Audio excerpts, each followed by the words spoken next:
안녕하세요. 닥쳐라 정치입니다.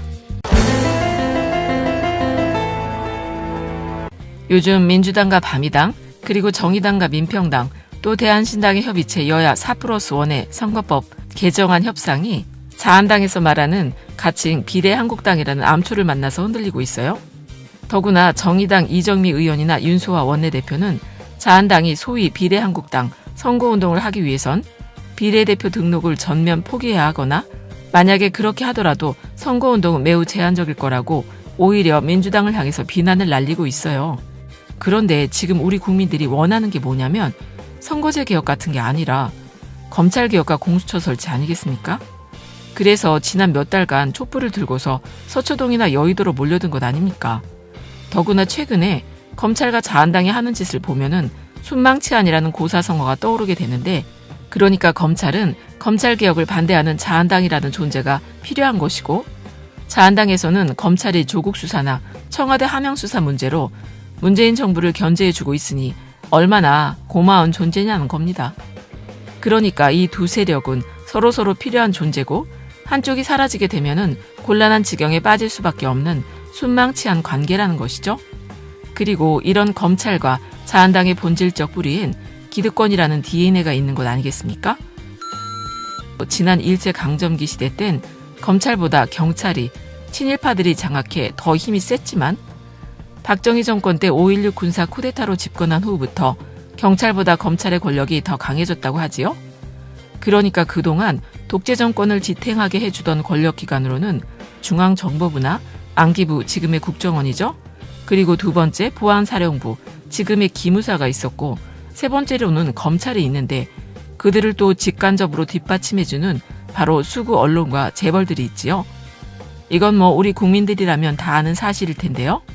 물론 군사독재 시절엔 검찰보다도 중앙정보부나 안기부, 국정원 같은 조직이 가장 힘이 셌었죠.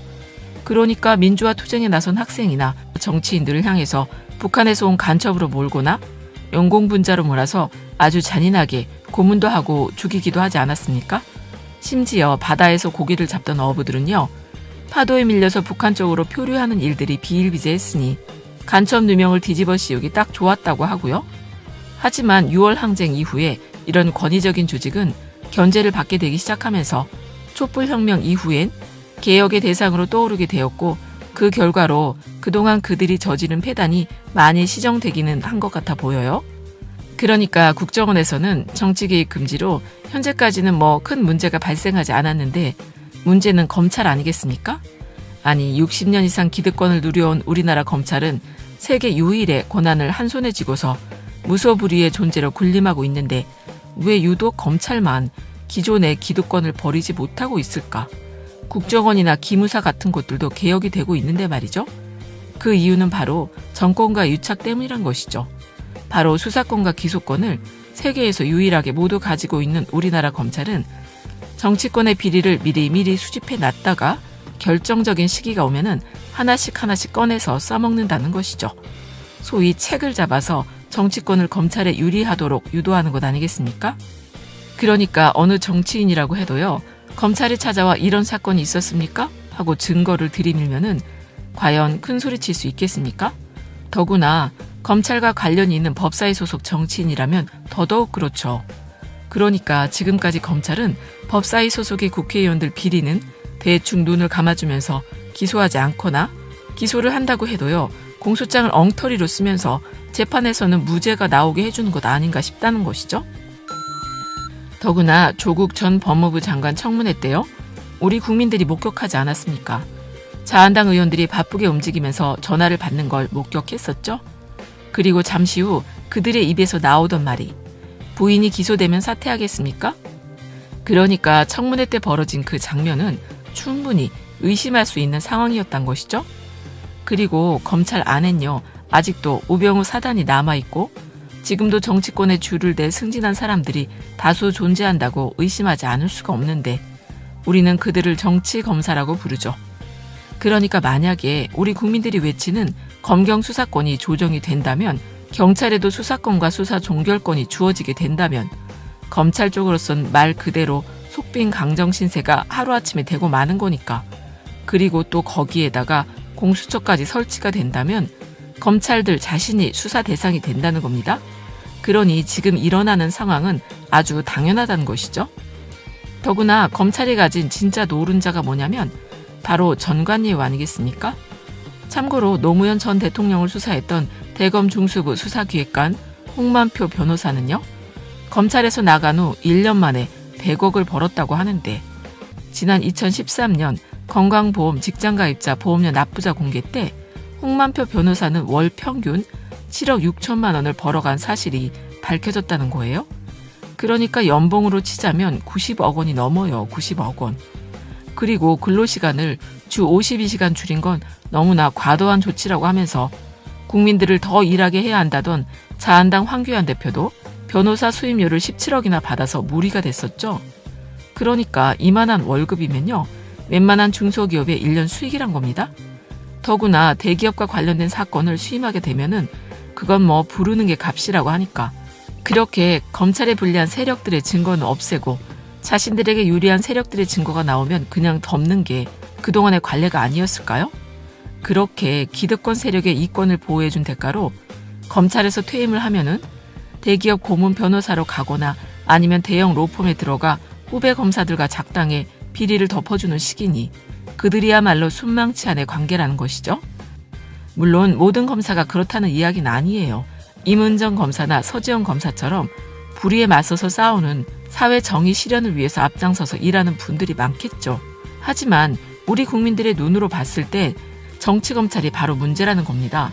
그러니까 이 정치검찰들이 정치권에 줄을 대 승진하고 비리를 눈감아주고 유전무죄, 무전유죄를 만들어내는 이런 답답한 세상은 이제 끝장내야 하는 것 아니겠습니까?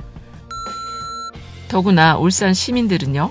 이미 대부분 다 알고 있다는 비리를 덮으며 오히려 하명수사라는 프레임을 만들어 조국 전 장관을 어떻게든 잡아서 검찰개혁을 막아보려는 저 검찰의 비열한 태도에 국민들은 더더군다나 분노하는 것이죠.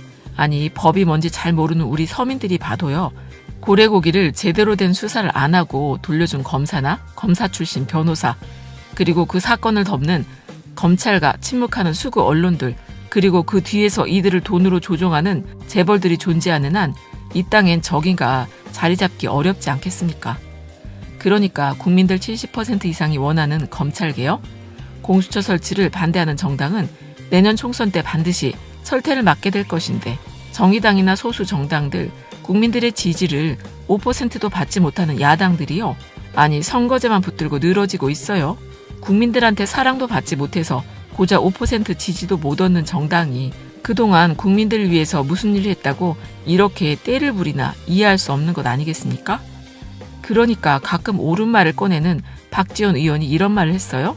뭐라고 했냐면 꽁도 먹고 알도 먹고 국물까지 다 마시고 상대방은 굶어 죽으라는 그런 정치는 없고 그런 정치는 해서도 안 된다.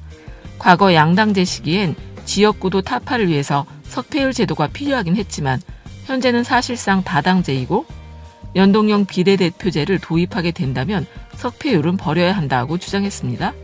그러면서 또 민주당의 석패율은 양보하고 연동형 비례대표제만 시작해도 크게 진전된 개혁이다라고 말은 했는데 그런데 정의당을 포함한 3+1에선 민주당이 무조건 양보하란 거잖아. 도대체 국민들의 염원엔 그렇게 관심이 없는지 정말 답답하기도 하고요. 솔직히 무섭다는 생각까지 듭니다. 아니 지금 여론조사를 봐도요. 내년 총선 때 자한당 몰락은 따놓은 당상 같은데 왜 굴러들어온 복을 스스로 차는지 도무지 이해할 수가 없네요. 자한당이 내년 총선 때 PK당으로 쪼그라들게 되면은 정의당이나 다른 소수 정당이 한 석이라도 더 갖는 건 당연한 일 아닌가요? 그런데도 국민들 여론을 몰라서 민주당만 압박을 해대고 있으니 나중에 혹시라도 거대 정당이 되면은 국민들 여론엔 과연 관심이라도 가질까 싶네요. 그렇게 5달이 넘도록 국민들이 주말마다 서초동이나 여의도로 나가서 촛불을 들고 검찰개혁과 공수처 설치 그리고 조국 수호를 외치고 있는데 이건 뭐 전혀 관심이 없다는 거니까 선거제만 붙들고 늘어지는 것 아니겠습니까? 그런데 당들이 나중에 석패율이나 연동형 비례제 때문에 한 석이라도 더 얻어서 원내 교섭단체라도 된다면 국민들 소리에 관심이라도 기울일 수 있을까? 그게 걱정이 되네요. 그러니까 다시 한번 강조하지만 검찰과 순망치 않의 관계인 정치권 그리고 그들을 교묘하게 이용하는 수구 언론과 재벌들이 개혁되지가 않으면 대한민국의 미래는 없는데 선거제만 붙들고 있다면 내년 총선에서 싸그리 다 청소해줘야 한다는 생각이 드네요. 아니, 조국 전 장관 같은 사태가 우리 가족이나 내 주변 가족들한테도 언제든 일어날 수 있는 일이라고 한다면 국민들이 왜 공수처 설치나 검찰 개혁을 외치고 있는지 모를래야 모를 수가 없다는 것이죠. 그래서 요즘엔 노회찬 의원이 더 그리워지는 시기가 아닌가 싶네요. 그럼 끝까지 들어주셔서 감사드리고 좋은 의견을 댓글로 많이 남겨주세요. 감사합니다.